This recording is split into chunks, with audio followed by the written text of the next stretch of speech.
Hi, have you just heard the word dyslexia or ADHD or autism or dysgraphia or dyscalculated? Tons of labels that recognize learning challenges with reading and writing and math and so on. And you want more information, so you want to find a book that you're going to enjoy, and it's going to tell you what you need to know. But you get to the bookstore or you go online, and there are so many books there, you have no idea which one to choose. Well, we have just made this very easy for you. You're going to hear of a selection of 9 books, which will give you all the information you could possibly wish for, whether you're a teacher or a parent. Some of these books are going to be introduced by my colleagues.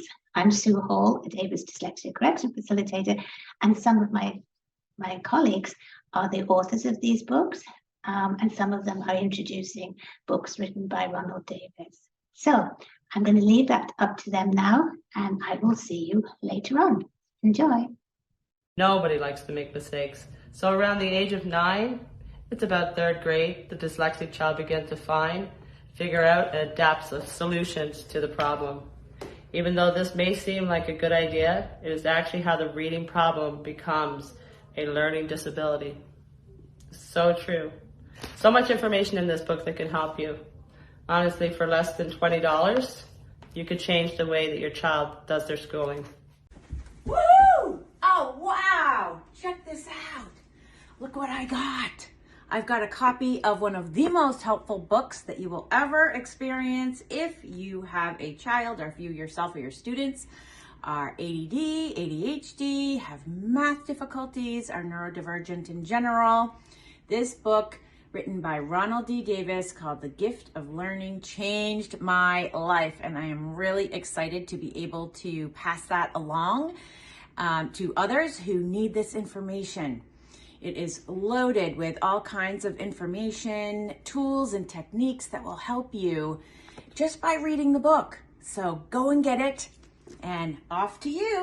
If the answer to the ultimate question of life is 42, then it could be the 42 concepts in this book identified by an autistic man called Ron Davis.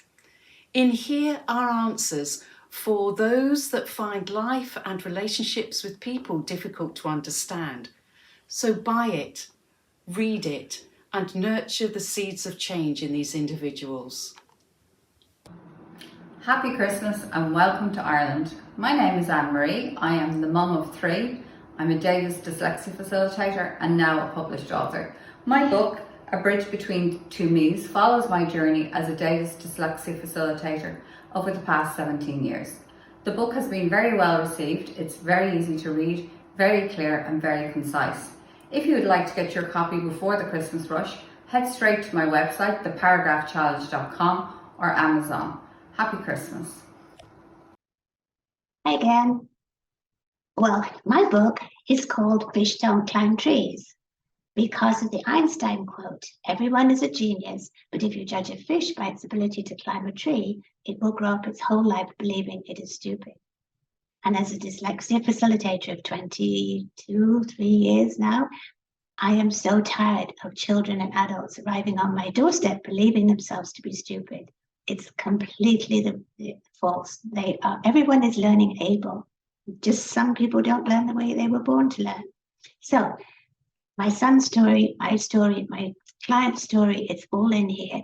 And also how I believe we can change the education system. So I hope that you will enjoy it. It's in paperback, hardcover, and audio. Thanks. Hi everybody, my name is Richard Whitehead and I'm the author of Why Tyrannosaurus But Not If, the Dyslexic Blueprint for the Future of Education. The book was published just over 5 years ago, and it was a kind of a synthesis of my experience as a Davis Dyslexia Program Facilitator, which I've now been for just over 20 years, and also of working as Special Educational Needs Coordinator in a leading British independent boarding school, which I did for 6 years. And I had a strong urge to write this book, and a book of this kind, for 2 reasons. First of all, I had developed a very strong feeling that the Davis methods, the Davis dyslexia methods, were very much in harmony with many aspects of good teaching practice, and that they would make sense to many teachers on the basis of what they already know about teaching and pedagogy.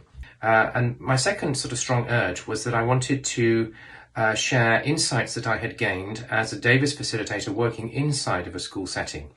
So I wanted to share anecdotes, stories, observations about bright, often hardworking children who had tried and tried and tried, and at some point, very often in their mid-teens, they would realise that the way they had been taught to learn didn't work for them, and what they could then do about it.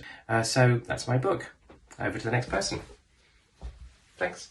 So I have 3 books here that give you an overview of not only the Davis programs, but also the other remedial programs that are out there.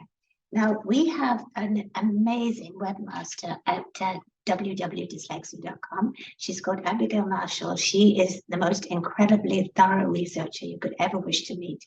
And she has written this book, When Your Child Has Dyslexia. And that gives you a really good overview of all the other methods that are out there, and obviously the Davis method and how it differs. Now, Robin Temple, he's a facilitator in the Netherlands. And actually, he was my trainer when I became a facilitator. He's a wonderful, wonderful man. And he has also written a book called Your Child Dyslexia. All these details you'll find at the end of this film. And this is also an overview of the different methods, including the Davis method. So that one is Robin Temple. And this one is a very unusual one, very useful. If you happen to be a Waldorf parent or you happen to know Waldorf education, Cornelia Jansen was a Waldorf teacher. She was also a Davis facilitator. And she wrote this book comparing Davis and Waldorf, because Rudolf Steiner was a visionary. He paid a lot of attention, obviously, to education, and he created the Waldorf schooling system. And this is a very, very cool book if you happen to enjoy Waldorf education and you think your child might need a Davis program. And that is Cornelia Jansen. Kia ora everyone, Claire Ashmore, Growing Choices with Dyslexia from Aotearoa, New Zealand. My book is The Boy Who Could See Only Purple, that's right. And it has gorgeous illustrations by Kat Quinn. The story itself is simply encouraging children to embrace change. And by the end of the book, we find that Milton is confident enough to grow choices and to grow new colours from any colour of the rainbow. So happy reading, everyone. Happy holidays. And so there we have it. Lots of books for you to choose, and we really hope you enjoy them. Whatever you choose, we hope you enjoy it. And we wish you a wonderful, wonderful holiday season, tucked up with all those books. Take care. Bye.